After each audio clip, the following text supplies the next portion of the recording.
Administrator Bridenstine chats with a couple of our astronauts, a massive dust storm on Mars, and astronauts at work outside the space station. A few of the stories to tell you about this week at NASA.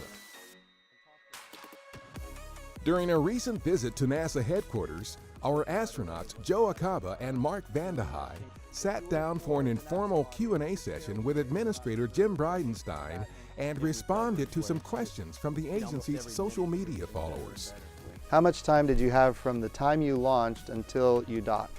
The astronauts, who returned from the International Space Station in late February, talked about the station's role as a platform to help us live and work in space. We have had, humans, astronauts on the space station for the last 18 years, 24/7, 365, living in this self-contained environment. So we recycle pretty much everything we can up there. There was 284 roughly experiments that happened while we were there. So there's an incredible amount of science that's going on.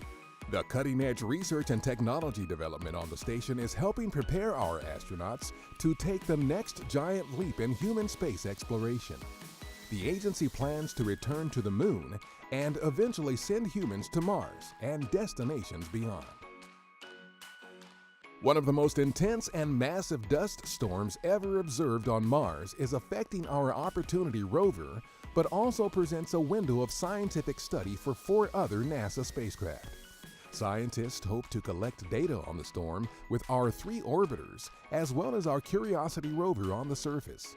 At one point, it was estimated that the storm covered 14 million square miles of Martian surface, about a quarter of the planet, and was still growing.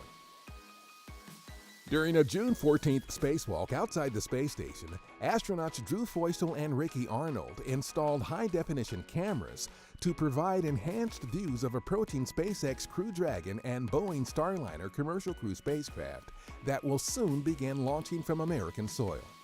The pair also worked on several other tasks during the spacewalk, which helped move Feustel past Peggy Whitson into 3rd place on the list for cumulative time spent spacewalking. Whitson, who still holds the NASA record for most cumulative time in space, retired from the agency effective June 15th.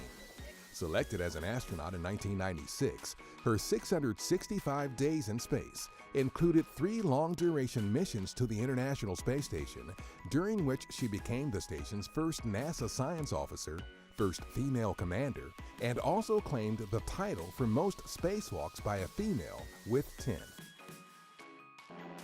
On June 12th, our remotely piloted Akana aircraft successfully flew its first mission in the National Airspace System without a safety chase aircraft.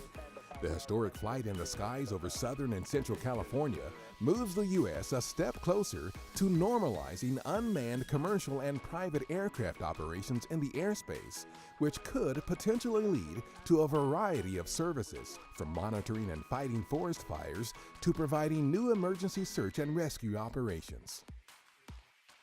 That's what's up this week at NASA. For more on these and other stories, follow us on the web at nasa.gov/twan.